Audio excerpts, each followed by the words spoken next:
Ask doctor John Watson type చేసి మీ questions అడగండి, తప్పకుండా రిప్లై చేస్తాను.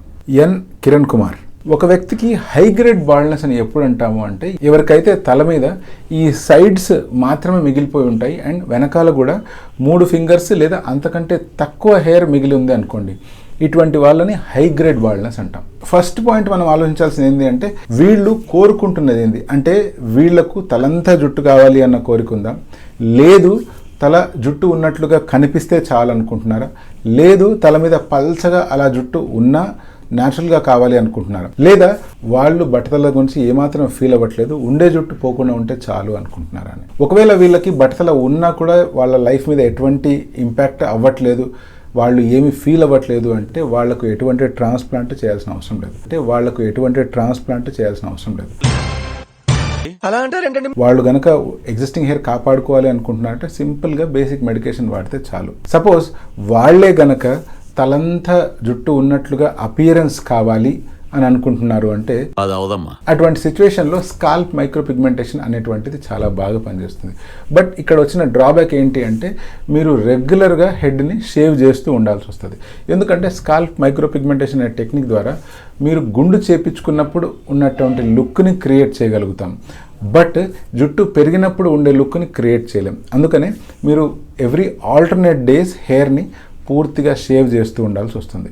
సపోజ్ ఇదే హై గ్రేడ్ బాల్డ్నెస్ ఉన్న వ్యక్తి, సార్ నాకు తలంతా పల్చగా జుట్టున్నా పర్లేదు బట్ న్యాచురల్గా కావాలి, లేదా తలలో ఫ్రంట్ భాగంలో కొంచెం జుట్టున్నా పర్లేదు, నేను జస్ట్ ముందర హెయిర్ స్టైల్ దువ్వాలనుకుంటున్నాను అని గనక అంటున్నాను అనుకోండి, అటువంటి సిచ్యువేషన్లో మనం వీళ్ళకి హెయిర్ ట్రాన్స్ప్లాంటేషన్ సజెస్ట్ చేయాలి. ఇప్పుడు హెయిర్ ట్రాన్స్ప్లాంటేషన్ అనే నిర్ణయం తీసుకున్న వెంటనే మనం మొట్టమొదటిగా గమనించాల్సింది ఏంటి అంటే, డోనర్ ఏరియా ఉందా లేదా అని. సపోజ్ ఈ వ్యక్తికి తల వెనకాల భాగంలో ఉండే 3 ఫింగర్స్ డోనర్ ఏరియా తప్పిస్తే ఇంకా బాడీ మీద ఎక్కడ కూడా హెయిర్ లేదనుకోండి, అటువంటి సిచ్యువేషన్లో హెయిర్ ట్రాన్స్ప్లాంటేషన్ చేయడం మంచిది కాదు.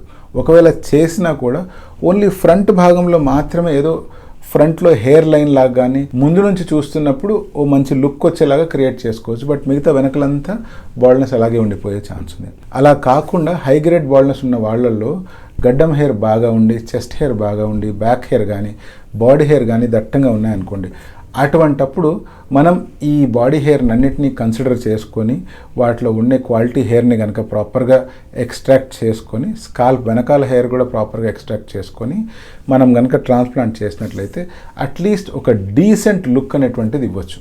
ఇప్పుడు దీంట్లో ఏ టెక్నిక్ అయితే బాగుంటుంది అంటే, సపోజ్ తల వెనకాల కనుక డోనర్ ఏరియా కొంచెం పెద్దగానే ఉంది అనుకోండి, అటువంటి సిచ్యువేషన్లో FUT చేసినా FUE చేసినా ఎటువంటి ఇబ్బంది లేదు. బట్ తల వెనకాల భాగంలో చాలా పల్చని ఏరియానే ఉంది అనుకోండి, అటువంటప్పుడు FUT అంటే స్ట్రిప్ మెథడ్ చేయకపోవడమే మంచిది. ఇప్పుడు బాడీ హెయిర్ అంటారా, బాడీ హెయిర్కి డెఫినెట్గా మనం FUEనే చేయాలి. ఆ FUEలో కూడా అడ్వాన్స్డ్ ఇన్స్ట్రుమెంట్స్ వాడవలసి ఉంటుంది, హెయిర్ని జాగ్రత్తగా ఎక్స్ట్రాక్ట్ చేయవలసి ఉంటుంది, అవసరమైతే హెయిర్ని ఎక్సైజ్ కూడా చేయవలసిన అవసరం ఉంటుంది. సపోజ్ ఈ హై గ్రేడ్ బాల్డ్నెస్ ఉన్న వ్యక్తికి తల ట్రిమ్ చేయించుకోవడం ఇష్టం లేదు అనుకోండి, అటువంటప్పుడు మనం లాంగ్ హెయిర్ ట్రాన్స్ప్లాంట్ అనే టెక్నిక్ ద్వారా లాంగ్ హెయిర్ని డైరెక్ట్గా తీసి లాంగ్ హెయిర్ని ఇంప్లాంట్ చేసేసుకోవచ్చు. ఇప్పుడు ఫైనల్ కండిషన్ చూద్దాం.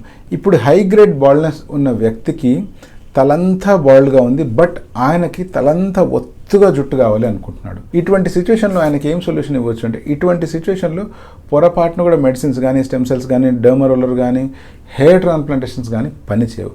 మీరు చేయవలసింది వాళ్ళకి హెయిర్ ప్యాచ్ అనేటువంటిది సజెస్ట్ చేయడం. మంచి క్వాలిటీ హెయిర్ ప్యాచ్ కనుక వాడినట్లయితే వాళ్ళు అనుకున్నట్లు వాళ్లకు తలంతా ఒత్తుగా జుట్టు కనిపిస్తుంది. వాళ్ళ హెయిర్తో మ్యాచ్ అయ్యే ప్యాచెస్ కనుక మీరు అరేంజ్ చేసినట్లయితే చాలా వరకు అది న్యాచురల్గా కనిపించే అవకాశం కూడా ఉంది. బట్ డౌన్ సైడ్ ఏంటి అంటే, హెయిర్ ప్యాచ్ అనేటువంటిది ఎప్పటికైనా కూడా అది ఆర్టిఫిషియలే. చాలా మందికి ఉండే డౌట్ ఏంటి అంటే, తలంతా బాల్డ్నెస్ లేదా హై గ్రేడ్ బాల్డ్నెస్ ఉన్న వాళ్ళకి ఆల్రెడీ హెయిర్ పోర్స్ అనేటువంటివి క్లోజ్ అయిపోయి ఉంటాయి, అక్కడ నుంచి హెయిర్ మొలవు అని. మనం అర్థం చేసుకోవాల్సిన పాయింట్ ఏంటంటే, హెయిర్కు ఉండే పోర్ అనేటువంటివి కానీ, ఫాలికల్స్ అనేటువంటివి కానీ ఎప్పటికీ క్లోజ్ అవ్వవు. హెయిర్ అనేటువంటిది బట్టతల క్రమంలో క్రమక్రమంగా చిన్నగా అయిపోతుంది, అంటే మినియేచరైజ్ అయిపోతుంది తప్పిస్తే ఆ హోల్స్ అనేటువంటివి క్లోజ్ అవ్వడము అనేటువంటిది అంతా మీకు అర్థం చెప్పించడానికి చెప్పే మాటలే తప్పిస్తే హెయిర్ పోర్స్ అనేటువంటివి క్లోజ్ అవ్వవు. బట్ ఆ ఏరియాలో ఉండే ఎగ్జిస్టింగ్ హెయిర్ గ్రోయింగ్ కెపాసిటీ కోల్పోతుంది. సో అటువంటి సిచ్యువేషన్లో కనుక ట్రాన్స్ప్లాంటెడ్ హెయిర్ ఇంప్లాంట్ చేస్తే ఆ ఏరియాలో హెయిర్ గ్రో అవుతాయంటే లక్షణంగా గ్రో అవుతాయి, ప్రాపర్గా గ్రోత్ వచ్చిన తర్వాత మీరు దువ్వుకోవచ్చు, మీకు కావాల్సిన హెయిర్ స్టైల్ కూడా మెయింటైన్ చేసుకోవచ్చు. సో హై గ్రేడ్ బాల్డ్నెస్ ఒకవేళ ఒక వ్యక్తికి ఉంది అంటే వాళ్ళు కుంగిపోవాల్సిన అవసరం అస్సలు లేదు. రకరకాల ఆప్షన్స్ ఉన్నాయి. మీ ప్రాబ్లమ్ని కనుక ఒక proper dermatologist and hair transplant surgeon దగ్గరికి వెళ్ళినట్లయితే ఈజీగా సాల్వ్ అయిపోతుంది. మీ ఫ్రెండ్సే కనుక హై గ్రేడ్ బాల్డ్నెస్తో వరీ అవుతున్నారు అంటే తప్పకుండా వాళ్ళకి షేర్ చేయండి. This is doctor John signing of.